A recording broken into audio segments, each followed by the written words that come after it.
আসসালামু আলাইকুম। নতুন একটা ব্লগ দেখার জন্য স্বাগতম তানিয়া লাইফস্টাইল থেকে। কেমন আছো বন্ধুরা?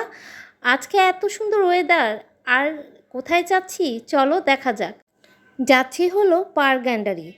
শুনে হয়তো বা মনে হতে পারে ওইখানটায় মনে হয় পার গ্যান্ডারি মানে গ্যান্ডারি পাওয়া যায়। আসলে না, জায়গাটার নামই হচ্ছে পার গ্যান্ডারি।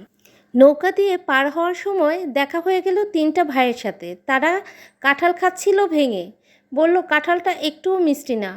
তারা একটা নৌকায় করে গোসল করছিল আর কাঁঠাল খাচ্ছিল। আমাদের বলল কাঁঠাল খাবেন, তো বলল কাঁঠালটা একটুও মিষ্টি না। তো আপনাদের সাথে শেয়ার করি কোথায় যাচ্ছি, কেন যাচ্ছি। আজকে যাচ্ছি এক ভাইয়ার বাসায়। ভাইয়ার বাচ্চা হয়েছে, তো বাচ্চার নামকরণ করার জন্য আমাদের দাওয়াত দিয়েছিল। তো আপনাদের শুনে মনে হবে যে আমরা নাম রাখবো, না, নাম রাখবে হুজুর। তো আমরা যাচ্ছি তার বাসায়। আজকে তার বাচ্চার নাম রাখবে ছেলের, আর এজন্য আমাদের একটু দাওয়াত করেছিল। আজকে ওয়েদারটা অনেক সুন্দর ছিল, আর আমার চারপাশের পরিবেশটাও অনেক ভালো লাগছিল। বাচ্চার গোসল করতেছিল আর ডাকতেছিল যে আমাদের একটু ভিডিও করেন, আমাদের একটু ভিডিও করেন। তো ভিডিও করে নিলাম এই ভাইয়াটার। রিকশায় করে তারপরে চলে গেলাম পার্ক গ্যান্ডারি। তো এইখানে এসে অনেক ভালো লাগলো। জায়গাটা আমার কাছে একদম মনে হচ্ছিল যে গ্রাম টাইপের একটু, চারপাশের পরিবেশটা দেখে। আর এসে দেখে আমাদের জন্য লেবুর শরবত আর আম কেটে রেখেছে, আর জানালা দিয়ে অনেক সুন্দর একটা ভিউ দেখা যাচ্ছিল, সেটাও শেয়ার করব আপনাদের সাথে। এখন আমি লেবুর শরবতটা খেয়ে নিচ্ছি। লেবুর শরবতটার মধ্যে সামান্য একটু লবণ দিয়েছিল, যেটা স্যালাইনের কাজ করবে। অনেক ভালো লাগলো লেবুর শরবতটা। আর কার কার লেবুর শরবত অনেক পছন্দ আমাকে একটু কমেন্ট বক্সে জানাও। আমার কিন্তু ভীষণ ভালো লাগে, কিন্তু বেশি খেতে পারি না, অ্যাসিডিস হয়ে যায়। আমি যেই ভিডিওটা করছি এখন, সেটা হচ্ছে চারতলার উপর থেকে। বাড়িটা হচ্ছে পাঁচতলা, আমি চারতলা থেকে এই ভিডিওটা করেছি। ভিউটা এত সুন্দর লাগছে, আর আকাশটা আজকে মেঘলা ছিল। এখনও দুপুরের সময়। তো খাবারের মেনুতে ছিল ডিম, মুরগির মাংসের কোরমা, গরুর মাংস, আর হচ্ছে মুগ ডাল। মুগ ডাল কিন্তু আমার ভীষণ পছন্দ। আগে যখন গ্রামে বিয়ে খেতে যেতাম তখন মুগ ডালের প্রচলিত অনেক বেশি ছিল।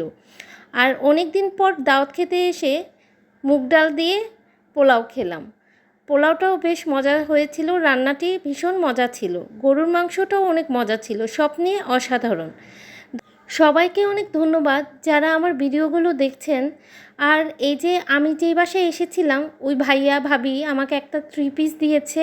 3 পিসটা আমার অনেক পছন্দ হয়েছে, ধন্যবাদ ভাইয়া ভাবি। আর নারিকেলও একটা দিয়েছে, এটা তাদের গ্রাম থেকে আনা। আরও জিনিস দিয়েছে, ওগুলো আপনাদের দেখাবো। তো এই ছিল হচ্ছে ভাইয়ার মেয়ে, আর এটা হচ্ছিল আমাদের বিআইন। বিআইন আমার সাথে ঘেঁষে যেটা বসে আছে খয়েরি রঙে, সেটা হচ্ছিল বিআইন। বেআইন বলতে কথা, বেআইনের সাথে একদম ঘেঁষে তারপরে একসাথে বসে ছবি তুললাম। আর বেআইনকে বিয়ে দেব, একটু ভালো পাত্র দেখলে আপনারা বলবেন যদি ভালো পাত্র পান। আর এই বেআইন আমাকে এগুলো গিফট করেছে, সে নাকি গ্রামে থেকে এনেছে। এটিকে বলে বেত্তুইন।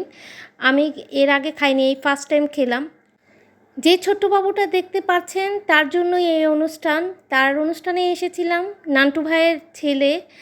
মাশাল্লাহ মাশাল্লাহ, সবাই ওর জন্য দোয়া করবেন, ওর ভবিষ্যৎ জানি সুন্দর হয়। আর এই যে দেখেন নানি, নানি নাতিকে নিয়ে কুলে নিয়ে এত হাসি দিচ্ছে। আরে তার লাঠি, ছাতি লাঠি ধরার একটা মানুষ হয়েছে, এই জন্য সে হাসতেছে। অনেক অনেক ধন্যবাদ সবাইকে আমার ভিডিওটা যারা দেখছেন। এখন যেই শাপলাগুলো দেখাচ্ছি, শাপলাগুলো নিয়ে আসছিল গ্রামের থেকে বিআইনে। তো বিআইন বলল যে গ্রামের শাপলাগুলো রান্না করে খেয়ে দেখেন, অনেক ভালো লাগবে। ব্যাগ ভরে জিনিস দিয়ে দিয়েছে, এটাও একটা ভাগ্য লাগে, তাই না? তো সবাই আমার জন্য দোয়া করবেন, আপনাদের জন্য দোয়া করি। আর আমার ভিডিওটা যদি ভালো লাগে লাইক কমেন্ট শেয়ার করবেন। আর এখন চলে যাচ্ছি। আর আজকে ওয়েদারটা অনেক সুন্দর ছিল। আর আমাকে কীরকম লাগছে আমাকে একটু ভিডিওতে জানাও তোমরা। আমার ভিডিওটা যদি ভালো লাগে প্লিজ একটা লাইক কমেন্ট শেয়ার করবে। আসসালামু আলাইকুম, সবাই ভালো থাকবে। আল্লাহ হাফেজ।